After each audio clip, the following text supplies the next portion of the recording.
Pag-asa sa pag-invite po sa amin to share what's happening in our weather, in our climate. At ito pong binabantayan natin phenomenon na El Nino Southern Oscillation. So yung tinatawag natin pag-init ng Pacific Ocean. Ang Pag-asa Davao Station, meron po tayong weather forecasting, meron din po tayong local instrument center for cement calibrations, and meron din po tayo flood forecasting. So, i-reserve na lang po yung mga questions niyo. We were given 1 hour to present.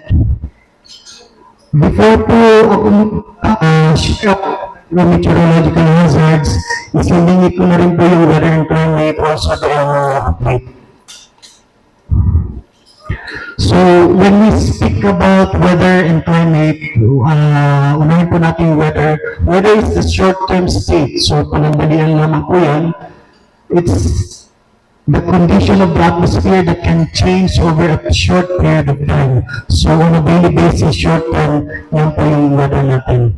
But when we say climate, climate is the long-term pattern of weather or how the atmosphere behaves over a long period of time by season. So, pwede pong kabagat season is 3 to 4 months, season or northeast season, meron din po tayong inaasahan ng mga around 4 months. Or over the years, pwede rin po natin sabihin, it's a climate. Next slide, kagabi po nag-download po ako ng weather map, galing po sa Pag-asa website. Nakita po natin na yung tropical depression nakalakas na po ng Philippine Area of Responsibility at may high pressure area po dito na umiikot ng clockwise direction. Posible po may isa pang bagyo na papasok and it's still far east of the country. So, last night, nasa tropical storm category inasahan pa rin.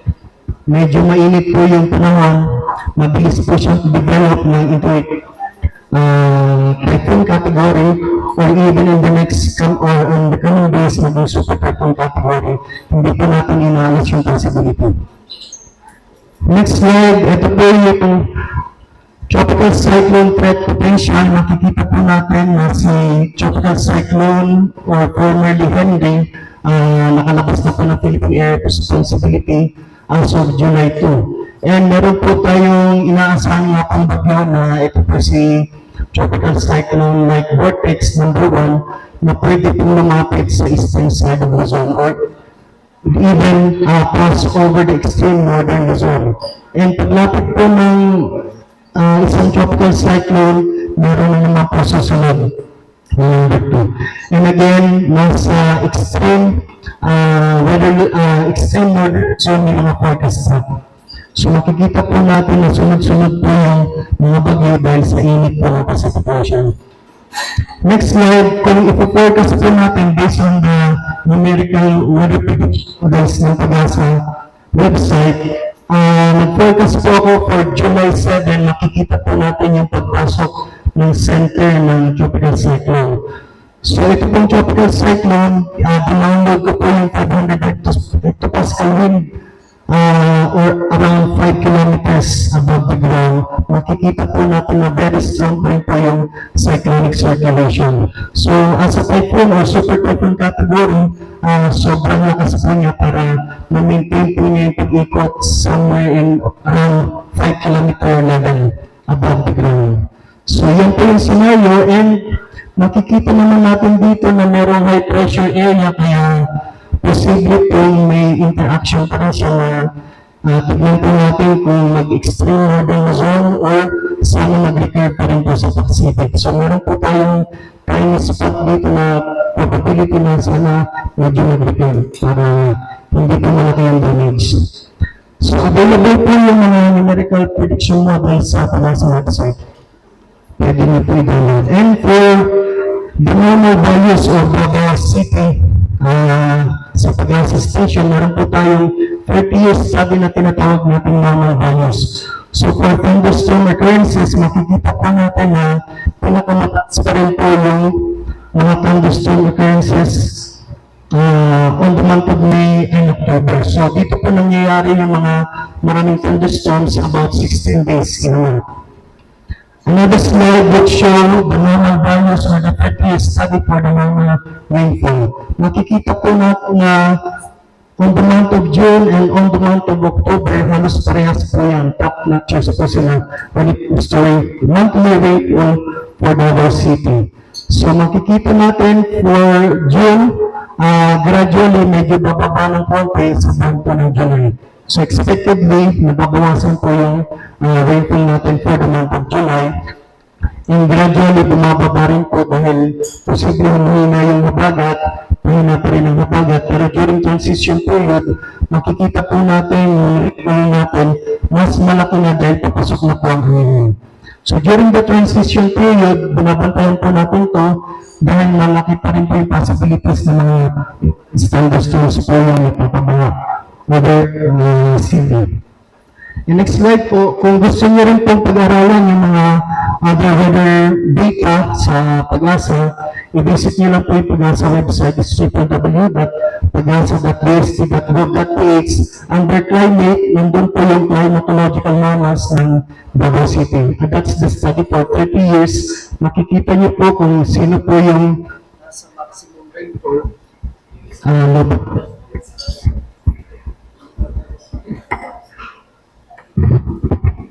Sorry po. Makikita niyo po sa climate study ng Pag-asa Davao, pinakamataas pa na temperature would fall in the month of April. So, nag-agree pa po ba kayo? April pa po yung pinakainit na temperature. And along with the maximum temperature, nandito po rin yung mga recurrences ng thunderstorm and lightning. So probably ang May, June, July, ito po yung malalaking mas maraming thunderstorm and recurrences. Next slide po. Sorry po kasi maraming slides and may kasunod pa po kami. For the study ng climate types ng bansa, makikita po natin na review po. Ito po nasa red region, ito po yung climate type 1. Yung nasa Luzon area, particularly po Quezon City, National Capital Region, sila po yung nakakaranas ng mga pag-ulan during habagat season. Mas marami po yung tubig ulan. Type 2 climate, ito po nasa blue-colored region, nasa eastern side of the country, Caraga region in particular, sila po yung nakakaranas ng mas maraming tubig ulan during November, December until February of this month. So during amihan, sila po yung mas maraming rainfall amount. Type 3 climate, ito po sa Zamboanga Peninsula, sila po yung nakakaranas din ng habagat season pero mas kukunti po yung tubig ulan in comparison to type 1 climate. And here we are, Davao region, ito pong kulay green, sakto po ng kulay ng Davao, na kulay green. Ito po yung nakakaranas ng mga pag-ulan, it doesn't matter kung habagat or anihan, but evenly distributed, almost evenly distributed ang rainfall pattern natin all throughout the year, na paghabagat na paanihan. So ang rainfall natin, nag-range lamang po ng around 100 or 100 millimeters of rain. Unlike sa Caraga region, umaabot po kami dyan ng 1,000 millimeters of rain. Pero kaya pa pong i-accommodate due to the location or geographic location na papunta pong Pacific Ocean ng mga tubig ulit. So, punta na po tayo sa El Nino na ito po yung binabantayan natin as of the moment. El Nino, nag-declare na po ngayong June na nasa El Nino state na po tayo, tapos na tayo sa watch. Nagpatuloy po ang pag-init ng Pacific, kaya nag-alert po tayo at hindi na po napigilan ang sobrang tinding init ng Pacific Ocean. And even yung mga kababayan natin in Luzon na nakakaranas po ng drought. Buti na lang po nagkaroon ng El Nino during Southwest Monsoon season na meron pa rin po tayong tubig ulan kahit pa paano po sa Mindanao. But for the rest of Luzon, nakakaranas po ng mga dry spell or 2 consecutive months na below normal or even drought for 3 consecutive months na way below normal rainfall condition. So kung babalikan po natin yung mga mapa base po sa judgment or expertise ng mga scientists natin on May 2024, makikita natin in the last 4 weeks, the equatorial sea surface temperatures were above average from the central to eastern Pacific. Ito po yung central Pacific, moving hanggang eastern side po ng Pacific, nagkukulay red po yan. So probably meron po tayong anomaly na around 0.5, 1 degree, 1.5. So yung anomaly na yan, kung 37 degrees Celsius ang tanghali po natin, para kung kinoconversion na tayo, naaabot ng 38.3. That's the anomaly ng sea surface temperature. So makikita po natin, asan po ang Pilipinas, nandito po. At may pag-init po ng central hanggang eastern equatorial Pacific na hindi po napipigilan na uminit pa hanggang 2 degrees Celsius. Dito po sa far eastern. For the atmospheric, kanina po oceanic, but the atmospheric above the sea surface temperature, makikita po natin na below average enhanced convection.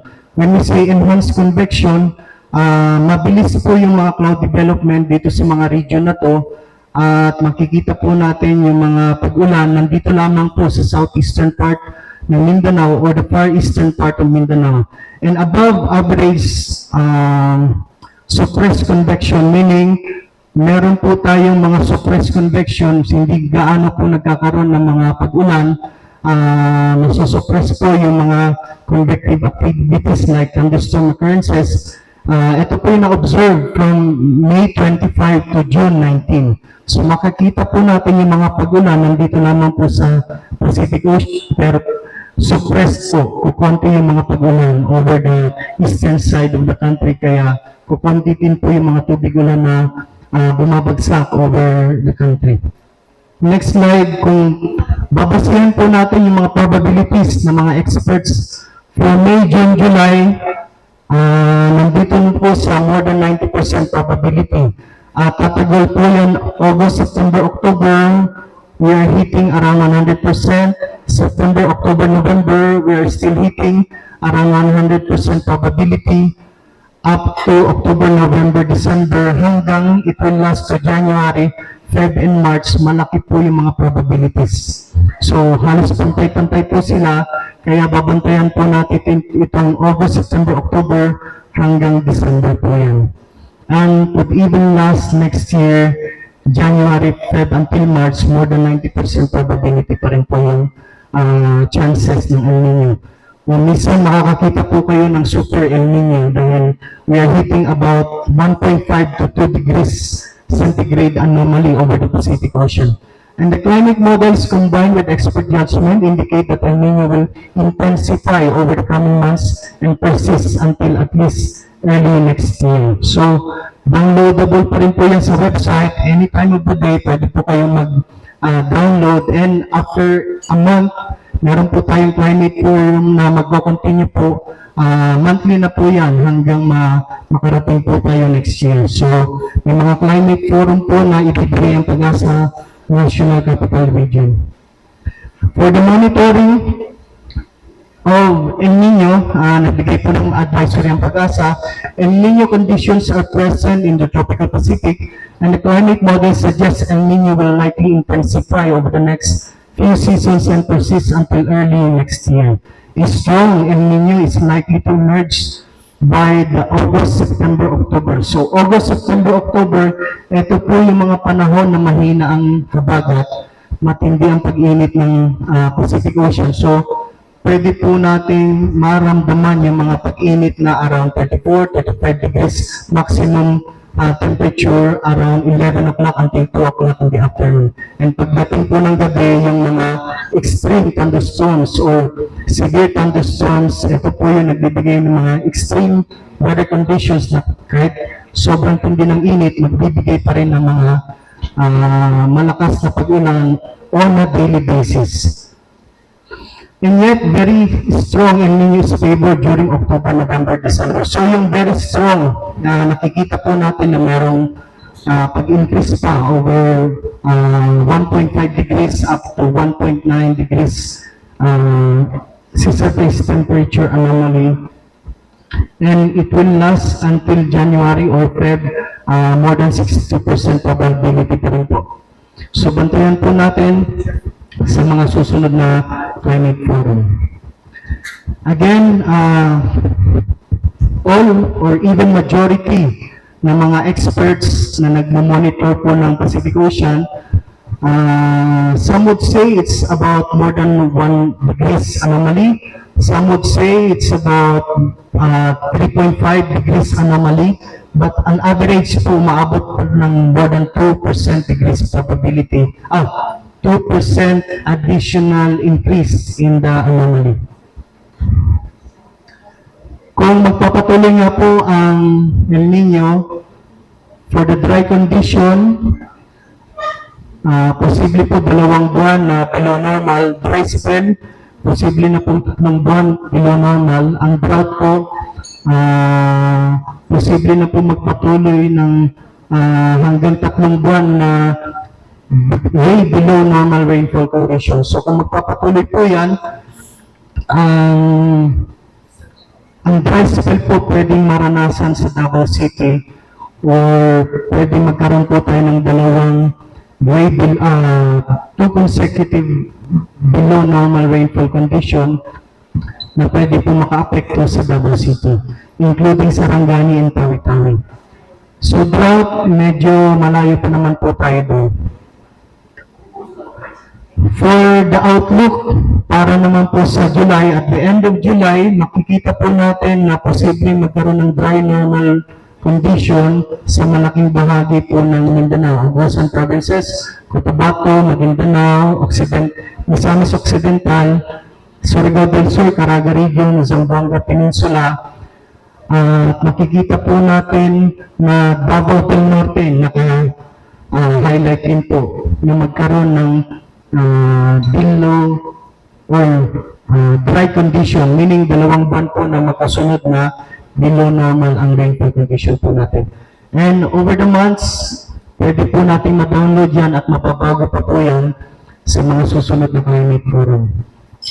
So for this month, July to December, makikita po natin na nagkulay yellow po ang Davao del Norte, meaning may posibleng pagbaba ng normal bigulan, but the rest of the provinces within the region, including the city, kulay green po yan, nasa near normal rainfall condition. So good thing nga po na meron pa tayong southwest monsoon or ang habagat na hindi tayo gaanong affected pagdating po ng July to October. Pero pagdating po ng November, posible po hindi pa ganoon kalakas ang amihan, kaya bantayan po natin itong November and December. And over the months nga po, magbibigay pa rin po ng continuous climate forecast or rainfall forecast ang Pag-asa.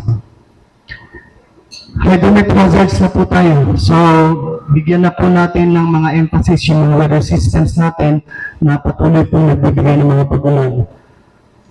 Another weather system po na minomonitor natin, ito mag-easterlies. Pero during El Nino season, mahina po ang hangin galing sa may Pacific Ocean. Kaya ang easterlies hindi natin gaanong maramdaman. Pero sakali mang humina ang southwest monsoon or habagat, magkaroon po tayo ng chance ng mga easterly wind or wind coming from the Pacific, pwede pa rin po magbigay ng mga pag-ulan over the eastern part of Mindanao. During easterlies, malakas po, posible po during La Nina season, malalakas po ang hangin sa Pacific. On June 2011, nagkaroon po ng mga flooding sa Davao City. Sa lakas po ng easterly wind coming from the Pacific, posible po may La Nina na binabantayan. Another weather system po, amihan, malayo-layo pa rin po yan over December. Makikita po natin may high pressure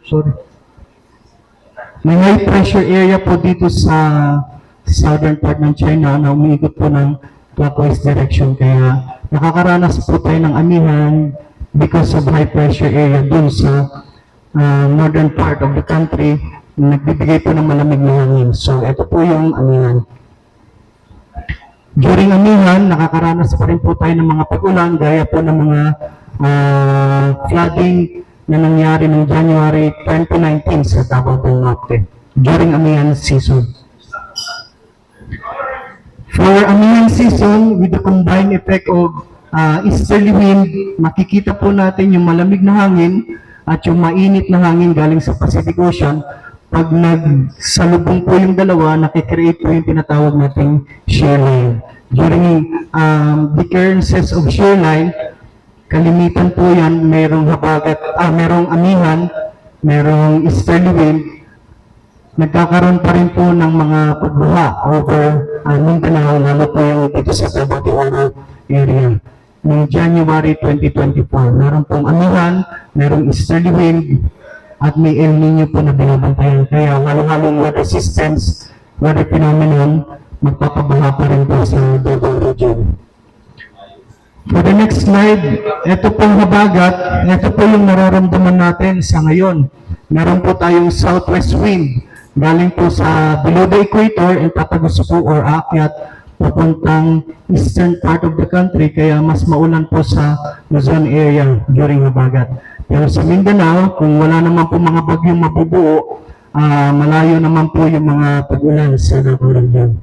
Pero kung ang bagyo nandito pa po sa eastern part of the country at may habagat, pwede pong hatakin yung habagat o magkaroon tayo ng enhanced effect ng habagat. Kaya nagkakaroon po tayo ng mga pag-ulan. During habagat, ang Davao City po nakakaranas pa rin po ng mga pagbaha, lalo po pag may mga enhanced habagat kung may mga bagyo po sa over the Pacific Ocean. Next slide po, ito pong weather system na intertropical convergence zone. Kalimitan po ito, umaakyat ng Visayas or pwede rin pong bumaba ng Mindanao. During IPCC, maulan, malakas ang mga thunderstorms, mabilis ang cloud development. So during IPCC, any time of the day, pwede pong umulan.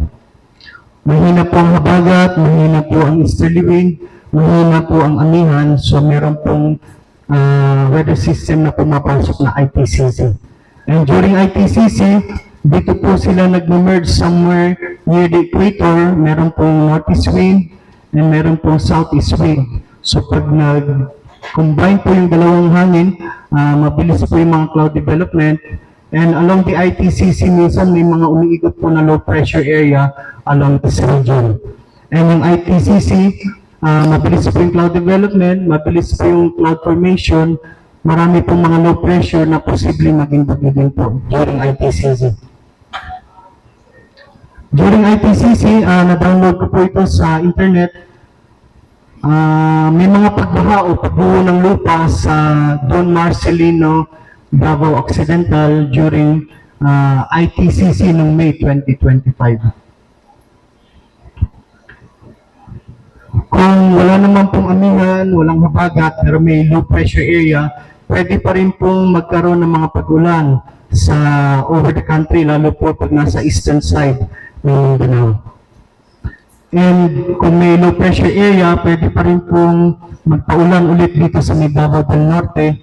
Depende po yung location ng low pressure area kung approaching po ng Mindanao, lalo na po sa buwan ng December, January until February. During IPCCs and Easterlies, nag-monitor po ang Mindanao Pag-asa Regional Services Division. Sila po yung nag-i-issue ng rainfall advisory. Meron po silang Facebook accounts. Pwede po natin i-share sa kanila. Depende po sa mga kulay. Kung light blue, expected po yan na yung rainfall papunta na po sa atin. And experiencing, meaning actual rainfall ang nararanasan po over the area. So kung light blue po itong Davao Oriental, meaning may approaching light to moderate rains na po. Ito pong light, meaning 2.5 and below, light rain po yan. Ito pong 5, it's moderate rain. So 2 millimeters in an hour, light rain. 4 millimeters in an hour, moderate rain. At pag umakyat po ng 8 millimeters per hour, that will be considered as heavy rain na po. During weather systems na nag-i-issue po ng mga rainfall advisories, kalimitan po kapag ang lugar natin nasa flood-prone areas, makaka-receive po tayo ng mga text na nasa yellow warning at flooding is possible na po dahil ang 7.5 is considered to have a heavy rainfall in an hour. So 7.5 to 15 millimeters of rain, heavy rainfall na po yan. Kapag po tatagal ng 2 hours, so posible po madoble yung tubig ulan, magtataas po tayo ng orange warning, and delikado na po sa mga landslide and flash flood prone areas. So pag naabutan po kayo ng red warning, napakahirap na po mag-evacuate during orange warning. So ang ginagawa po ng mga principals natin and mayors, nagkakaroon po sila ng preemptive evacuation, even yellow warning pa lang dahil nasa landslide and flash flood prone areas po ang isang lugar. So, around 4 o'clock in the morning, may issue na po ang Pag-asa sa website po natin.